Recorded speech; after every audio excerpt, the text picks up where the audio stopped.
I can hear your passion and the voice that you're speaking very clearly.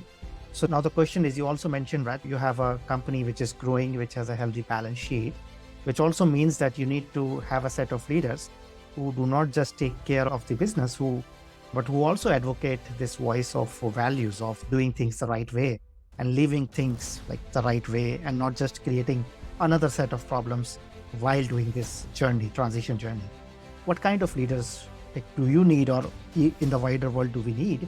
And then how are you investing in growing, let's say, the next level of leaders as the organization itself grows, and you will need more and more of that, so that while the business fundamentals are taken care of, the leadership is also directional and aligned with, I think, what you created the company, like what is the grounding and the foundation of the company?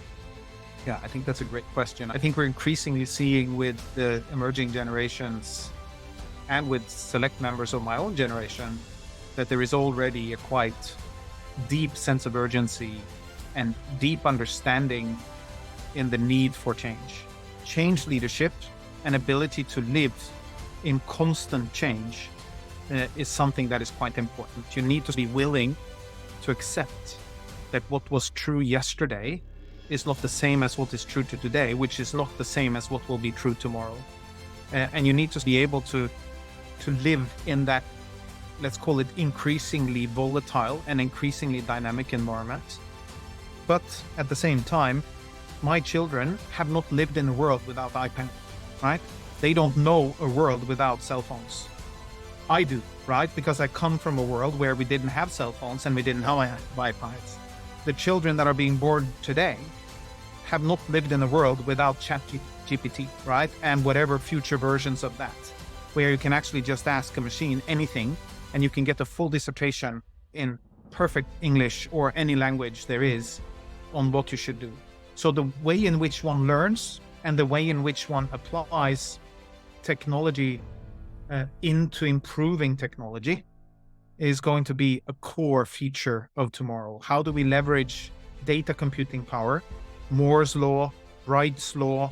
How do we combine these things into building better technical systems to extract energy from the sun and to convert that energy into improved standards of living for an increased population? So I think you need to have empathy to a much larger extent than what has been the case before.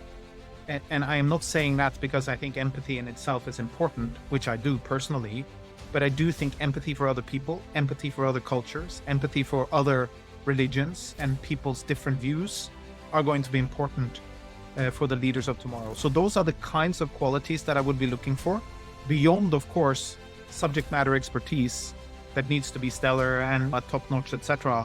But I think if I should try to focus on one thing that will distinguish the winning companies from, or the ultimate winners, let's call it that, companies, ultimate winning companies, is really this ability to embrace change, and that change is good, and ability to have a stable, in a way, direction and a clear true north, if you can use that expression, but at the same time be able to navigate the volatility that inevitably will be high in a quite fundamentally changing environment.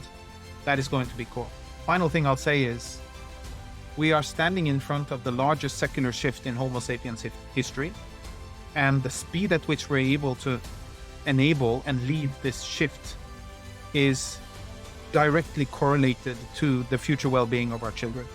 And that's why this is going to happen, I think, much faster than most people think, because the combination of a general willingness to improve standards of living for everyone, coupled with the fact that technology is becoming deeply cost competitive and much cheaper than the alternatives, coupled with the fact that we are learning much faster and have tools to learn much faster, just will enable this transition to happen much faster than most people think. So I'm quite optimistic when it comes to the overall sort of evolution of the planet, because the underlying, let's call it, trends are so strong.